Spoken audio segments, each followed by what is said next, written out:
আজি মঙ্গলদৈত আছোহি দেই। মঙ্গলদৈৰ আমাৰ বাইদেউৰ ঘৰৰ এই পিছফালেদি আমি বাৰীৰ পিছফালেদি পুৱাই গা পা ধুই অকণমান চাহ খাই এই মন্দিৰ এভাগলৈ বুলি গৈ আছোঁ খোজকাঢ়ি বাৰীৰ পিছফালেদি।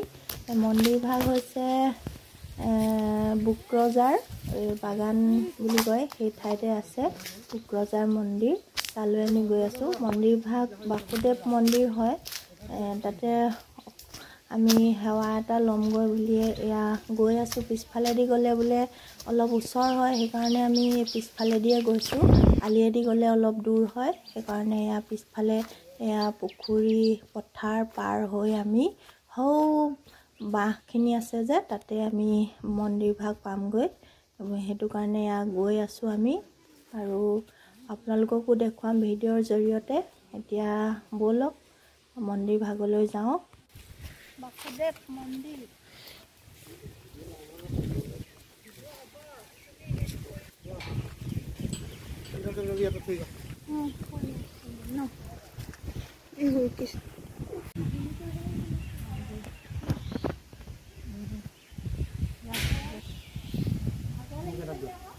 আমি তেতিয়া সৰু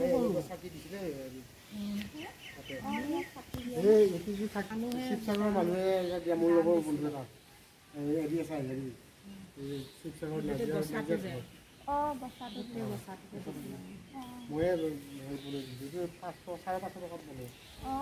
550 দামটো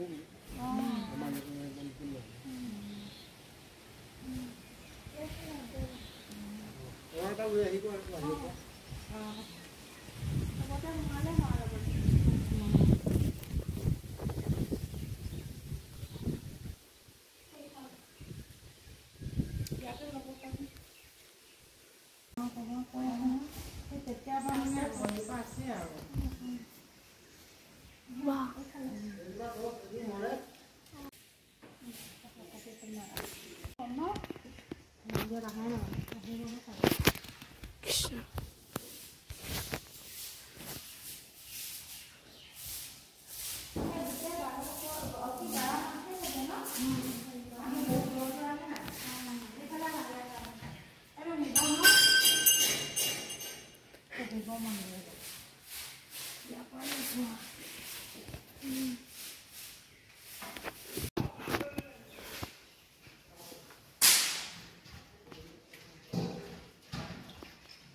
বেছি দূৰ নহয়।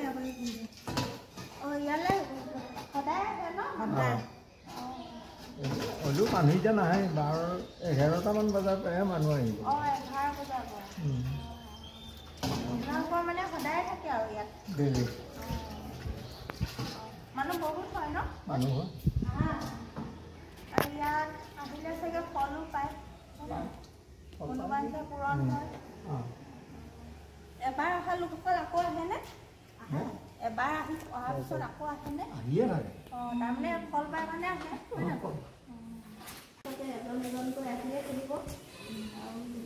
দিনটোৱে আহে মানে দূৰণিৰ পৰা মানুহ আহে।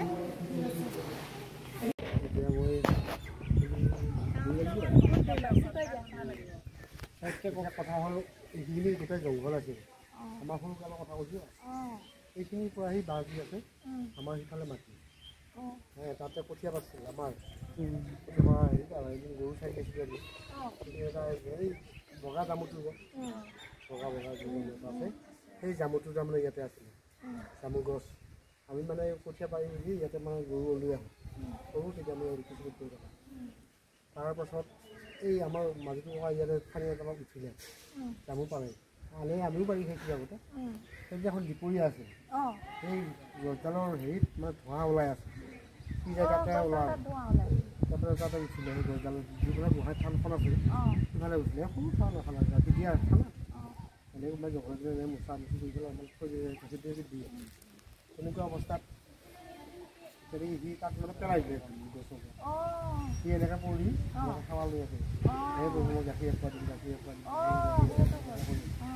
সেইধৰণে সেনেকৈ ধৰিলে আৰু ইয়াৰ ছোৱালী তাৰমানে ধৰিলে আমাৰ গাঁৱৰ ধৰিলে এডাল খেজুৰি কাইতে পিন্ধোতে তাৰমানে ছোৱালীজনীক তাৰমানে মানে ঘৰত বগা কাপোৰ চব তেনেকৈ বগা কাপোৰ পিন্ধিব দিছে যোন গ'লেও তাৰমানে তাই ভিতৰতে ঘৰৰ ভিতৰতে থাকে তাই উমুক আহিছে ভৰিখন ধুই আহিব দিবি ৰাস্তাত এনেকৈ কয় তাৰপিছত আৰু নামৰো দুদিনমানৰ ওচৰতে মন্দিৰ এটা আছে সেই মন্দিৰতো মানে নাম চাম ধৰি থাকিলে এই উমুকে তাল বজাইছে হোৱা নাই ভাল বজাই উমুকে নাগৰা বজাইছে ভাল হোৱা নাই বেলেগক বজাব দিবি সেনেকৈ কয় থাকে তাৰপিছত গাঁৱৰ মানুহ তাইক চাব বুলি বগা কাপোৰ পিন্ধি যাব ভৰিয়াত ধুই যাব তেনেকুৱা তাৰপিছত এনেকৈ প্ৰমাণ হ'ল মোৰো চাকৰিত যাওঁতে চাকৰি এখন ইণ্টাৰভিউ হ'ব মোৰ ইণ্টাৰভিউ হ'ব মঙলদৈত তাৰপিছত ইণ্টাৰভিউ মানে মই এই ঘৰৰ পৰা ফোন মানুহজন আহিছিলে মই দাদা বুলি মাতোঁ আমি এনেই বংশত নহয় তেখেতৰ ঘৰত আহিছিলোঁ মই এই সন্ধিয়া সময়ত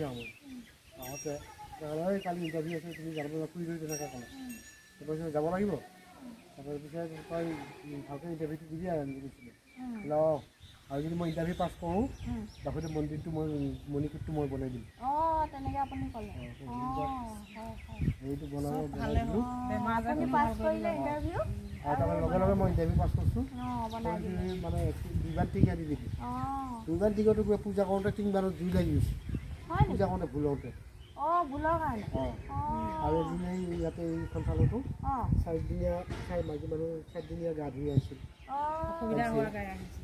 এম চিৰ 4 দিনীয়া গা ধুই পেলাই আহোঁতে তাইকো দিব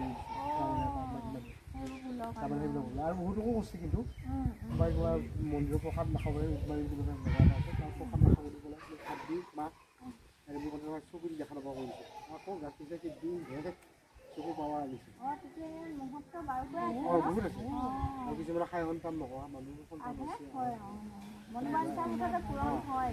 মোৰো একেদিনে চাকৰি দিছিল কিন্তু পলিং অহাৰ দেৰি হোৱাৰ কাৰণে মই আকৌ আৰ্মিত সোমাইছিলোঁ তাৰপিছত পিছত মই ইয়াতে হেৰি হ'ল মোৰ কাপোৰ কানি নাই চব ফালি গ'ল চেণ্ডেলো ছিঙি গ'ল পইচাও নাই কেনেকৈ যাবি সেইকাৰণে মই ঘূৰি আহিলোঁ দে হ'লি এতিয়া হ'ব আৰু মোৰ সেই বেমাৰ হৈছিল মই এই ঔটেঙাডালকে ফোন কৰি ঔটেঙা বহুত ৰাহি ঘৰৰ দিনৰ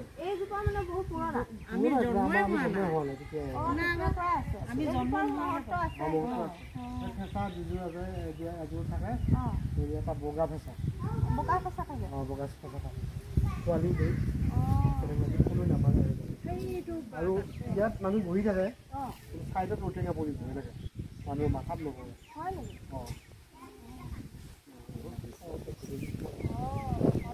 এতিয়া মই কথা এটা কৈছোঁ এই নামঘৰ ভাগৰ বোলে বহুত মহত্ব আছে বহুত দূৰ দূৰণিৰ পৰা মানুহ আহে আৰু আহি যি মনোবাঞ্ছা সেই মনোবাঞ্ছা পূৰণ হয় এই দাদাজনৰে বোলে মনোবাঞ্ছা পূৰণ হয় আৰু সেইকাৰণে মন্দিৰ বনালে আৰু সেই তেনেদৰে ৰাখিও হৈছোঁ এয়া প্ৰত্যেক দিনে আহে আৰু যাৰ যি মনোবাঞ্ছা সকলোৰে পূৰণ হোৱাৰ কাৰণে আকৌ আহে ইয়ালৈ আমিও সেই আহিলোঁ আমি কিন্তু গম পোৱা নাছিলোঁ আমি আলহী সূত্ৰে আহিছিলোঁ এই দাদা এজনৰ ঘৰলৈ আৰু বিয়া খাবলৈ কিন্তু আমি গম পালোঁ যে ইয়াত মহত্বপূৰ্ণ এভাগ বাসুদেৱ মন্দিৰ আছে আৰু সেইকাৰণে আমি দৰ্শন কৰিলোঁহি সেৱা এটা ল'লোঁ আৰু মহত্ব জানিব পাৰি আমি বহুতেই ভাল লাগিছে আমাৰ আপোনালোকো আহিব এই মন্দিৰ ভাগলৈ আমি সেয়া আশা কৰিছোঁ আপোনালোকৰ মনোবাঞ্ছা পূৰণ কৰক আৰু আজিলৈ আমি সেয়া যাওঁ ঘৰলৈ